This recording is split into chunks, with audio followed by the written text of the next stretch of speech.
Good afternoon, ma'am. Good afternoon, classmates. We are the group 3, and today we're going to discuss about the types of sentences according to its function. There are 4 main types of sentences according to its function, and these are declarative, interrogative, imperative, and exclamatory. Declarative is used to convey information or make statements. Interrogative used to ask questions, while imperative used to issue orders or directives. And lastly, exclamatory used to make exclamations. To further explain these 4 main types of sentences, let us welcome the other members. A blessed day, everyone. The first kind of sentence, according to function, is a declarative sentence. It is a sentence that makes a statement, provides a fact, offers an explanation, or conveys an information. So, for instance, you want to express your opinion or view about a particular topic to let your readers know something specific about it. Also, it is the most common type of sentence in English language, and it is the basic building blocks of conversation and writing. It is written in the present tense and usually ends with a period, so we should take note that declarative sentences always ends with a period. Normally, the subject comes before the verb.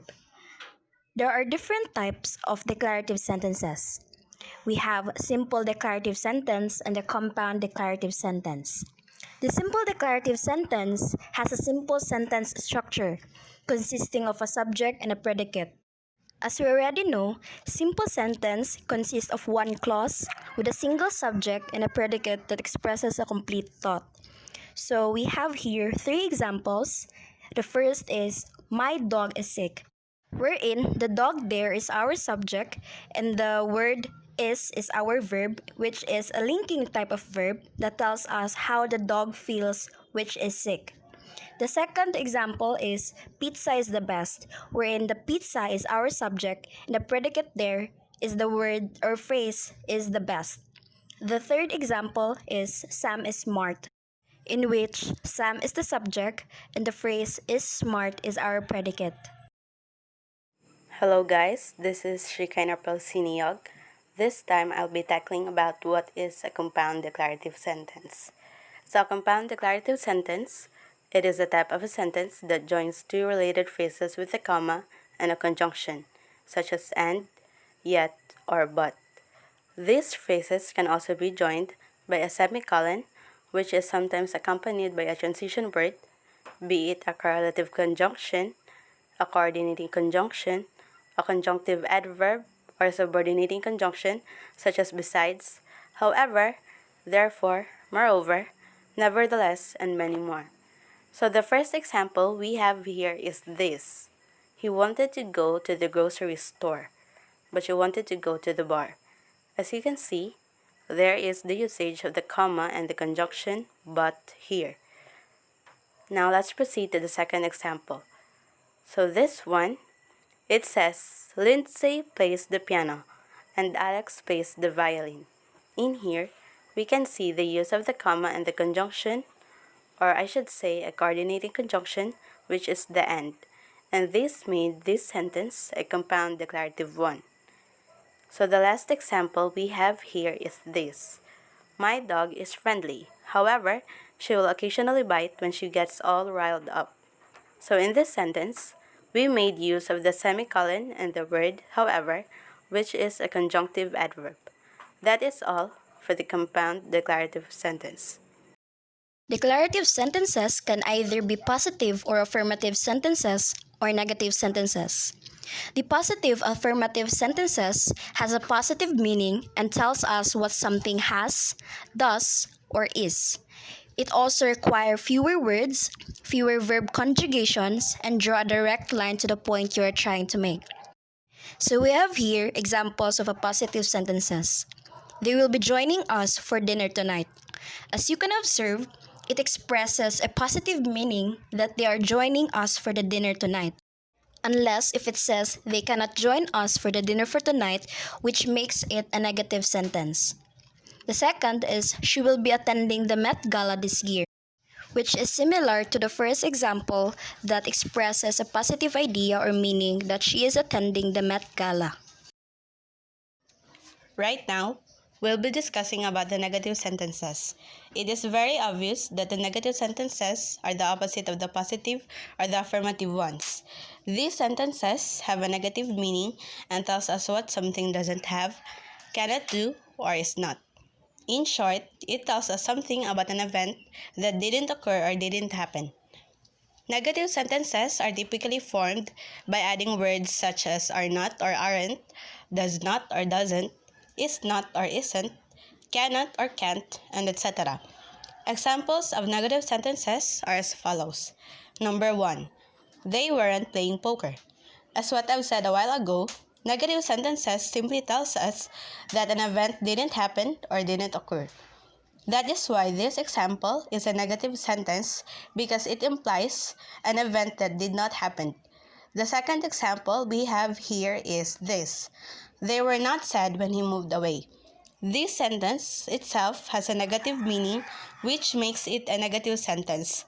Also, please do take note that negative sentences always have the word not in them. To further elaborate the difference between the positive and the negative sentences, we have here a comparison of sentences to differentiate the two. So the first example under the positive sentence is this. The balloon is red. It becomes the balloon is not red in the negative sentence. The second one is the baby is crying. And in the negative sentence, it becomes the baby isn't or is not happy. So notice the difference between the two sentences. And the third example we have here is this. The man has a dog, which becomes the man does not have a dog in the negative sentence. So the fourth example under the positive sentence is he is sleeping, which becomes he is not awake in the negative sentence. So the last example we have here is this. The television is broken.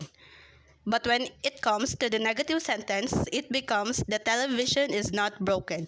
So notice that positive sentences are way much shorter than the negative sentences.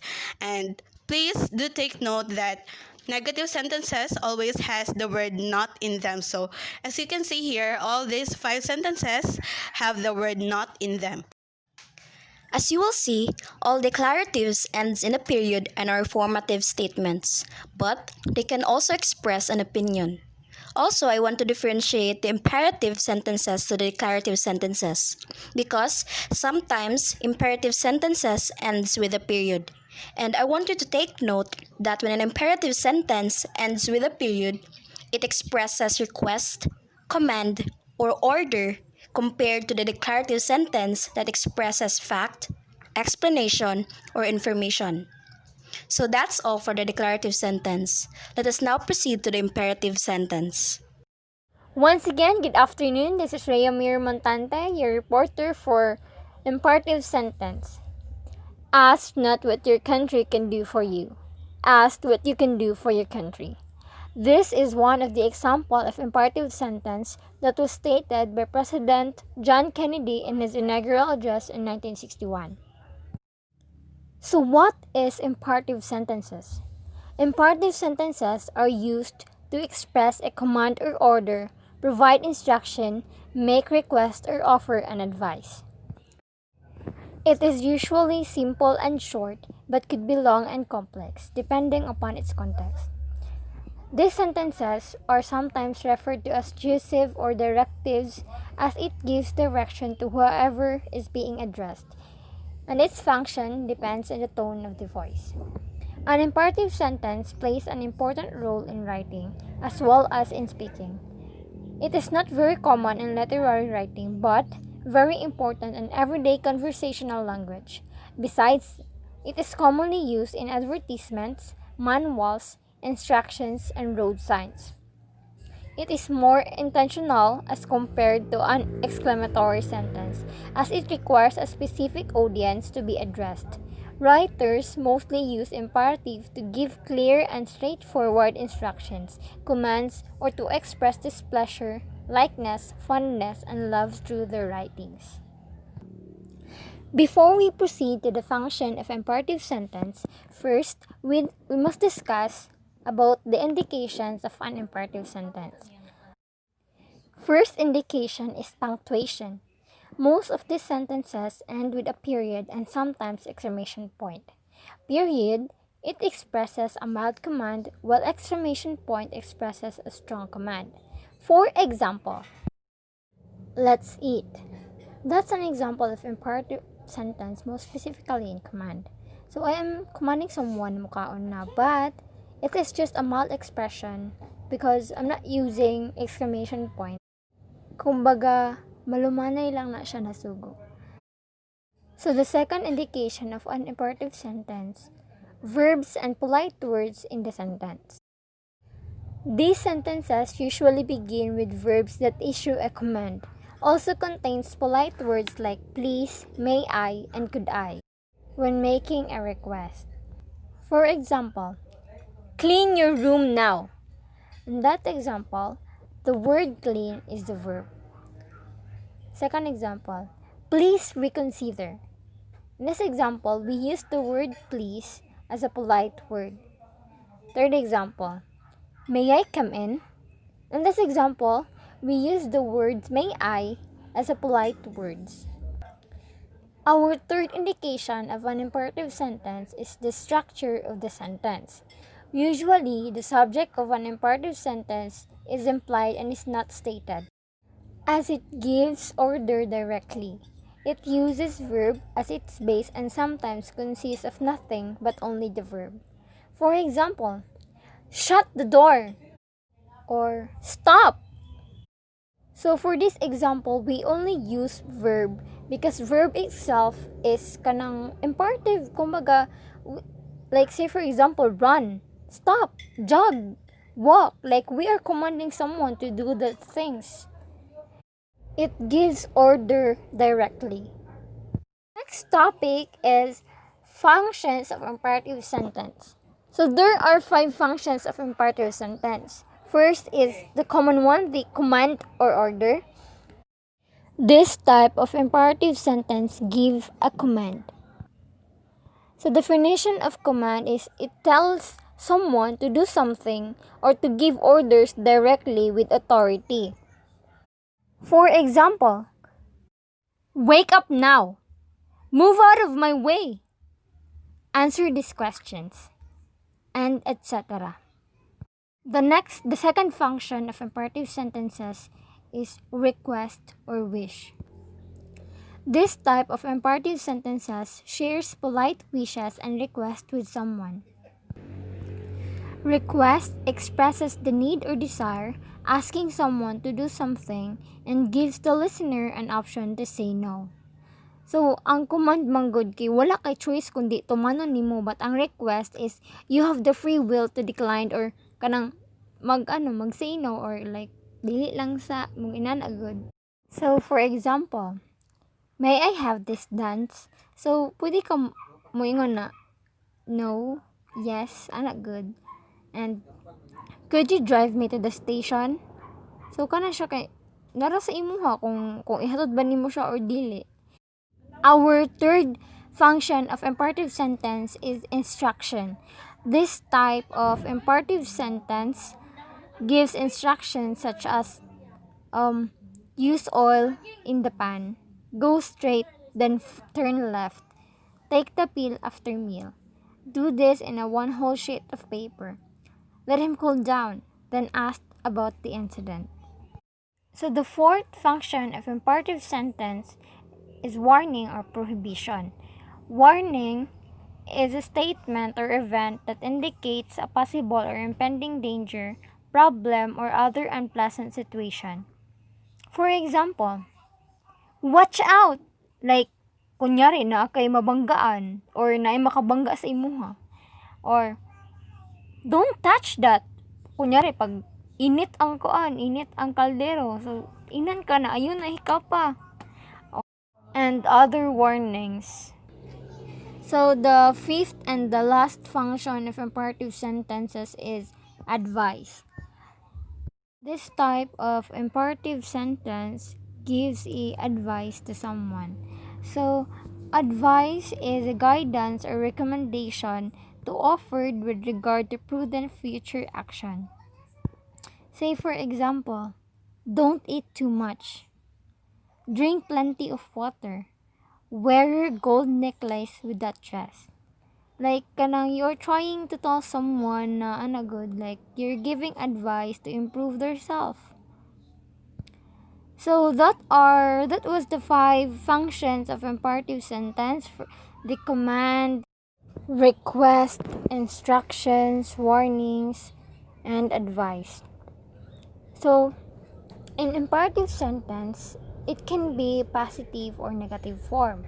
Positive imperative or uses affirmative verbs, and negative imperatives contains negative or opposing words. Example, in school, for positive form, wash your hands. In negative form, don't forget your homework. In airplane, please remain seated. That was for positive form. Do not smoke in the toilets. That was for negative form. In the hotel, kindly help yourself to fruit. That was positive form. In negative form, please don't forget your belongings. In the friends context, for positive form, shall we go out? For the negative form, shall we not go to the cinema?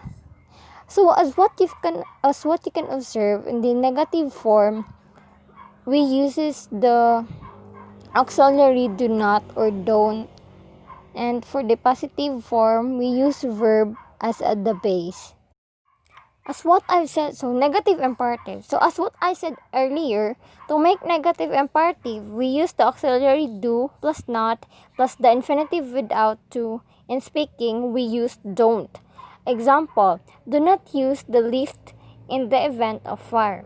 Negative imperatives will subject pronoun.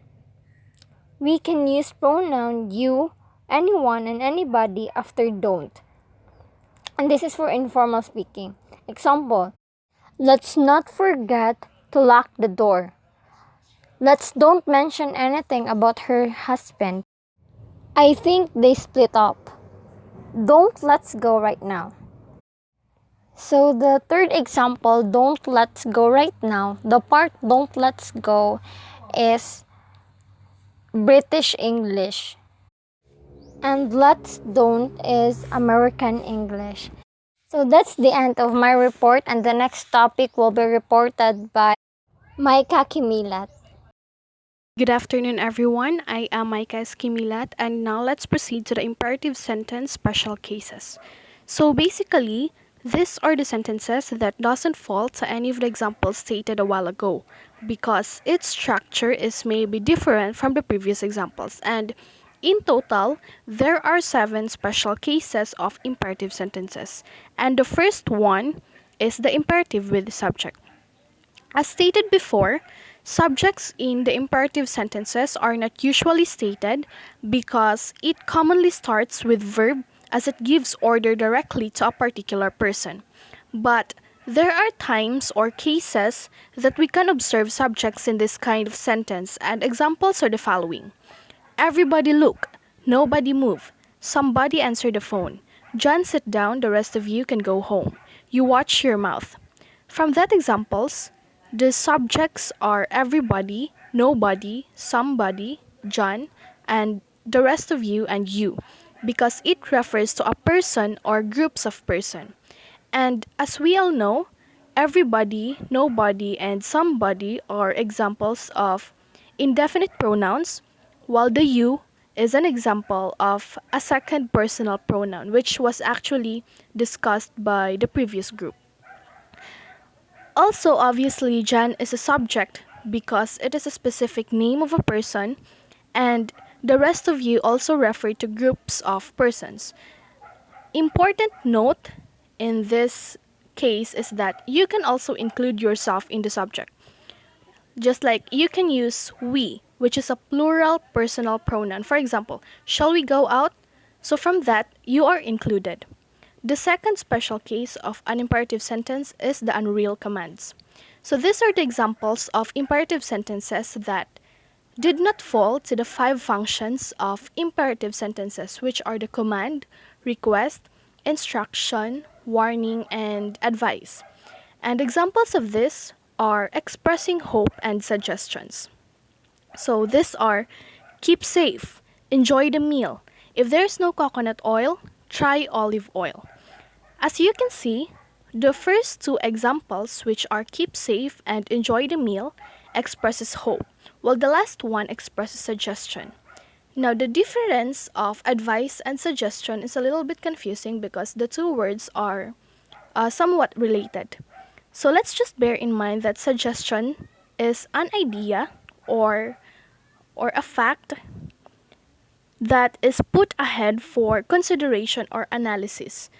So it also most likely comes from one's belief of what the source or what the sender thinks is good or appropriate.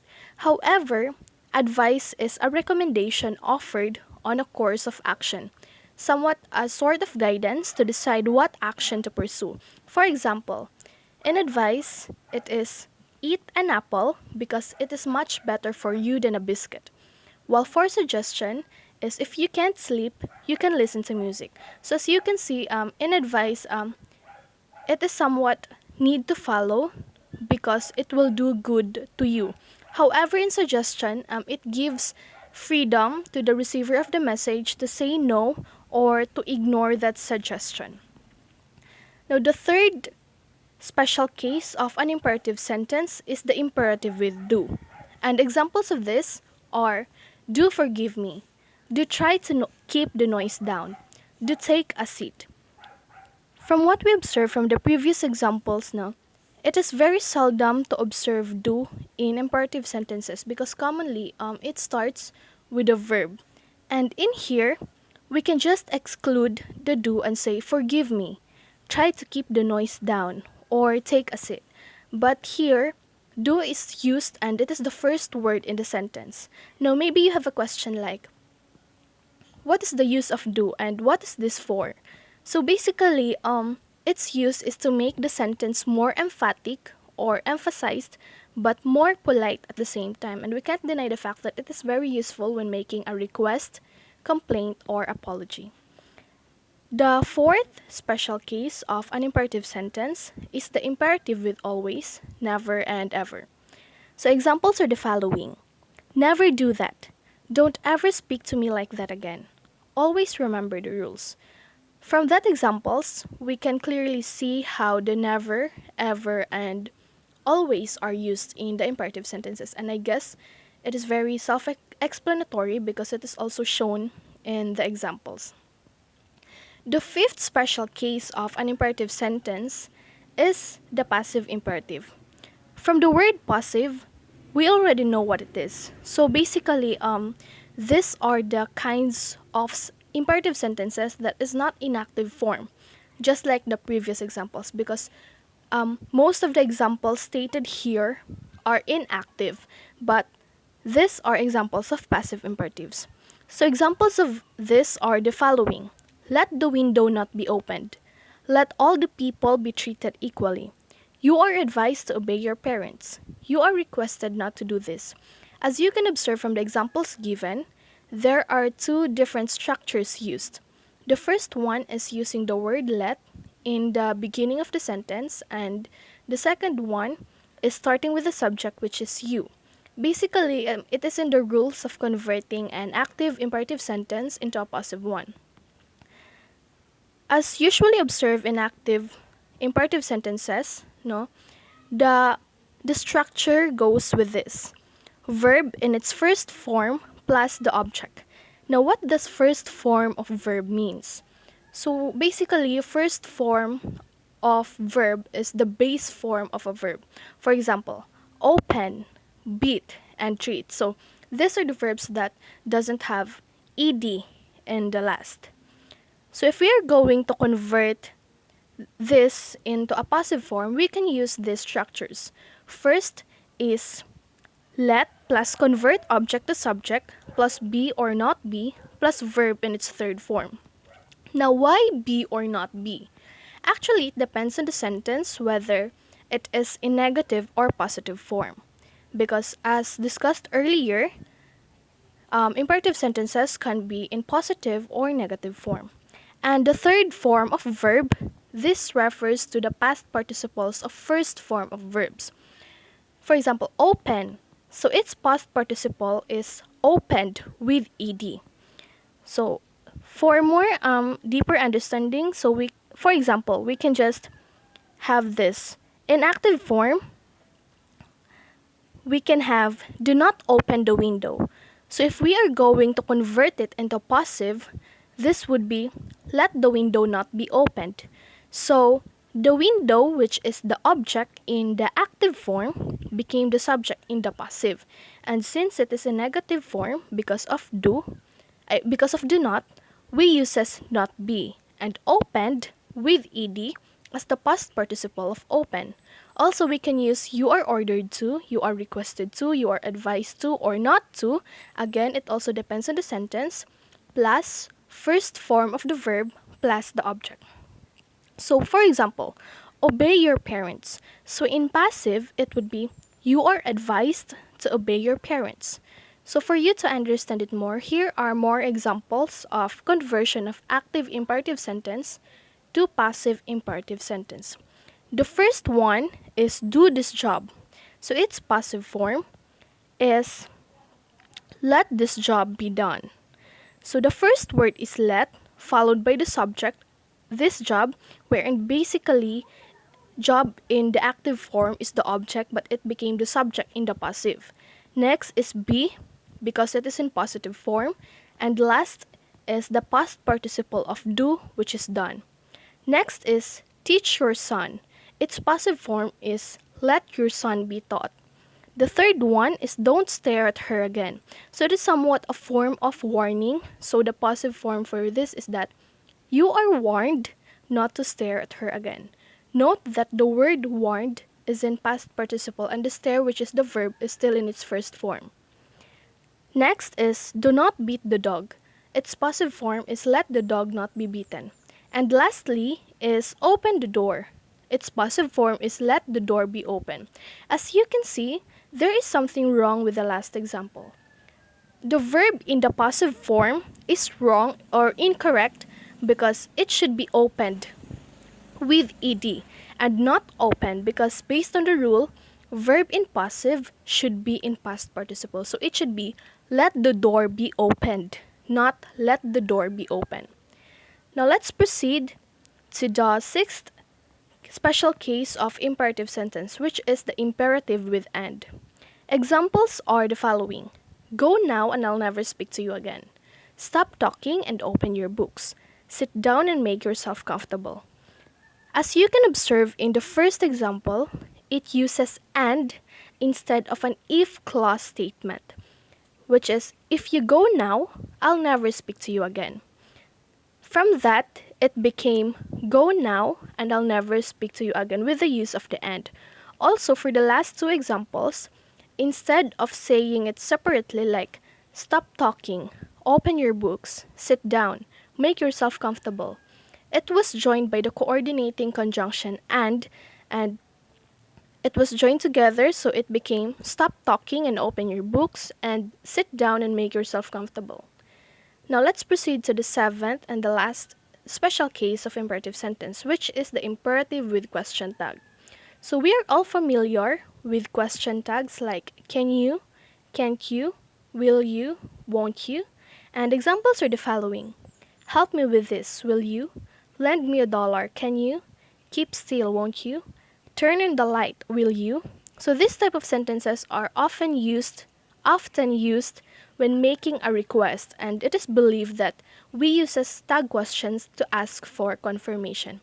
And I guess that would be all. Thank you. So, good afternoon, everyone. The next slide we're going to tackle is all about interrogative sentences. So, what do you think is interrogative sentence? An interrogative sentence is a sentence that asks a question. The term is used in grammar to refer to features that ask questions. Thus, an interrogative sentence is a sentence whose grammatical form shows that it is a question. Such sentences may exhibit an interrogative grammatical mood. As we say interrogative sentence, It is asked a direct question that is punctuated at the end with a question mark. It is also useful in writing as an organizational tool.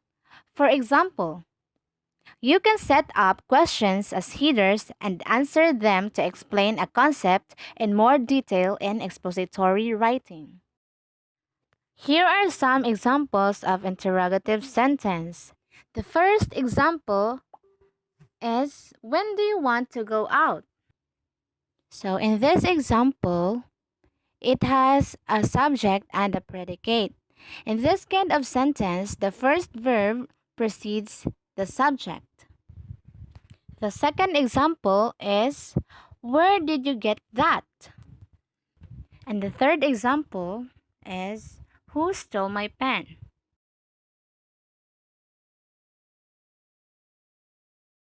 Moving forward, I am Jonathan Pardillo, and these are the types of interrogative sentences. First are the open-ended interrogatives. Second are the yes-no interrogatives, tag questions, and lastly, alternative interrogatives. Open-ended questions. These are questions where the elicited response is open-ended or entirely undefined.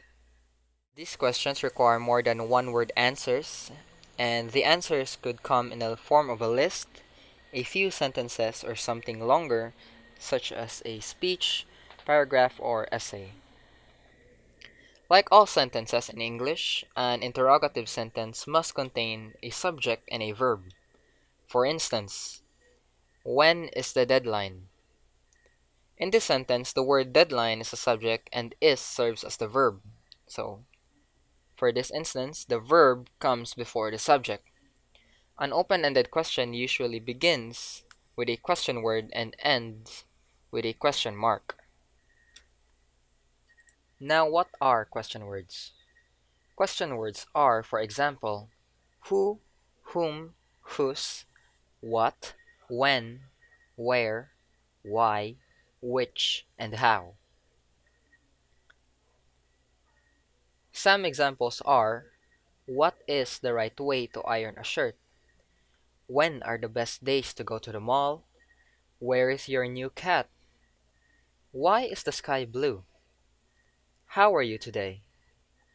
So these are examples of open-ended questions as they elicit a usually longer response.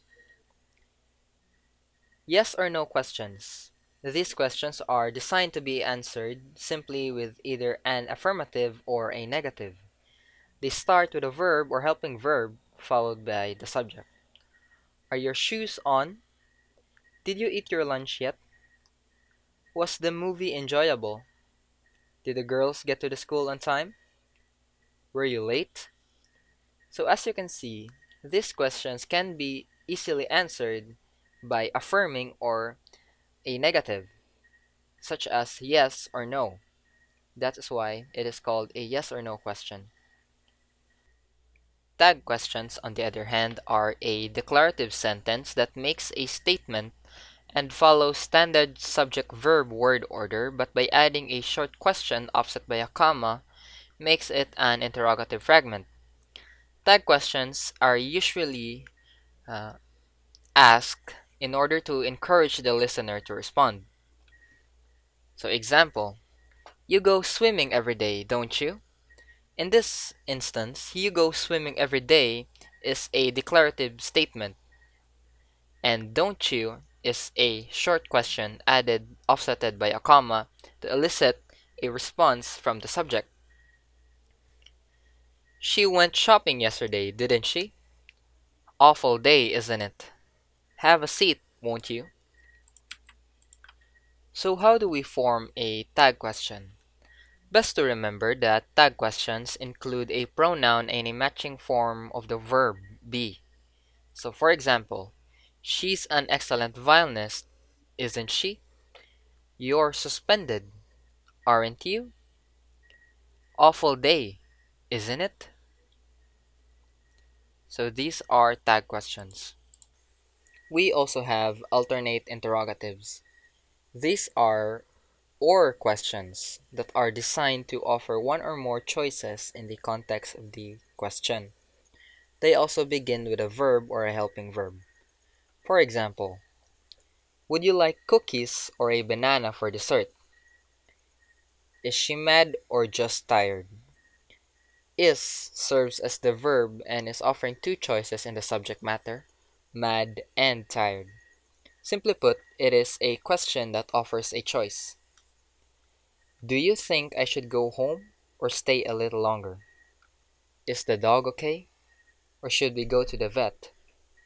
Will you be home soon or should I eat without you? These are examples of alternate interrogatives.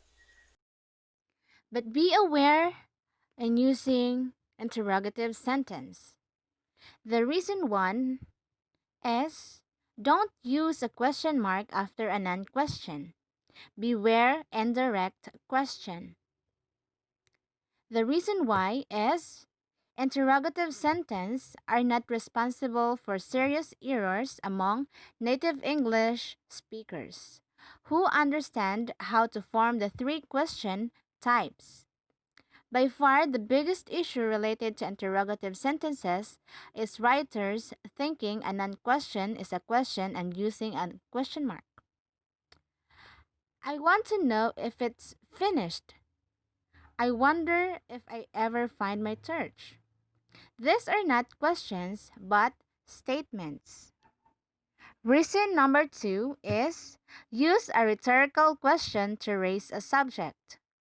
Rhetorical questions, ones that are not expected to elicit an answer, can be used to make a point or to introduce a subject.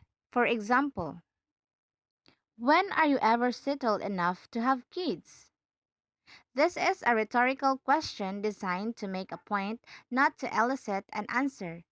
It's an interesting way of saying you are not ever settled enough to have kids. Example number two, is the Loch Ness Monster dead? This rhetorical question designed to introduce a subject, often used as titles. Rhetorical questions are designed to pique the audience's interest. And that's all for interrogative sentence. Thank you. Exclamatory sentence. What is exclamatory sentence? Exclamatory sentence conveys a strong emotion and ends with an exclamatory mark. An exclamatory sentence makes a statement, just like a declarative sentence, but it also conveys excitement or emotion. Other emotions like anger or frustration. We use the exclamatory point or mark to express strong emotion in a sentence. This makes the person who wrote the sentence to fully convey and place emphasis on the sentence, so the reader can picture an image of the person's intense feelings or expression. Here's some examples. You're adorable. This sentence expresses love, or the person who's complimenting his or her loved one. It's a boy! Congratulations! Every parent would feel joy upon knowing that their child is born, so this sentence expresses joy. Jeepers, you scared the life out of me. The person is clearly surprised here, based on the context of the sentence. And what have you observed? All of the examples expressed strong emotions based on those exclamatory marks at the end of each sentences, despite the varying emotions it gave. An exclamatory sentence is often preceded by an interjection. First example, Jeepers, you're actually up before lunch. The interjection there is the word jeepers, followed by a comma for a mild effect. Second example, wow, that's amazing. The interjection there is the word wow, followed by an exclamation mark for a strong effect. Be careful. Be aware that not every sentence that ends with an exclamation mark is an exclamatory sentence. Like this one, "Shut the front door!" This sentence is an example of imperative sentence which gives a command. Be guided. Don't overuse exclamatory sentences. An exclamatory sentence delivers a jolt of emotion. If you add emotion to everything, you add emotion to nothing. And lastly, don't use more than one exclamation mark. According to Terry Pratchett, 5 exclamation marks the sure sign of an insane mind. Fun fact, did you know that there is a punctuation mark called the interrobang? It is the combination of the exclamatory mark and a question mark. It is created by Martin K. Spector. He invented the mark in 1962 in his magazine Type Talks. A version of the interrobang had already been used for decades in the speech balloons for comic strips. Mac McGrew has characterized interrobang as the first new punctuation mark to have been introduced in 300 years and the only one invented by an American. But interrobang is usually used in an informal way of writing and not in a formal way of writing. Before we end, I think it is worth mentioning that there are some rhetorical questions that have the form of an interrogative sentence, but they are really a statements and do not require an answer. Like for example, who cares? Meaning I don't care. Who knows? Meaning I don't know. To sum it up, using the right type of sentences in your writing depends on your intention. To relay information or to answer a question, use a declarative sentence. To ask a direct question, choose an interrogative sentence. To tell someone what to do, use an imperative sentence. To show extra emotion, use an exclamatory sentence. And that would be all. Thank you.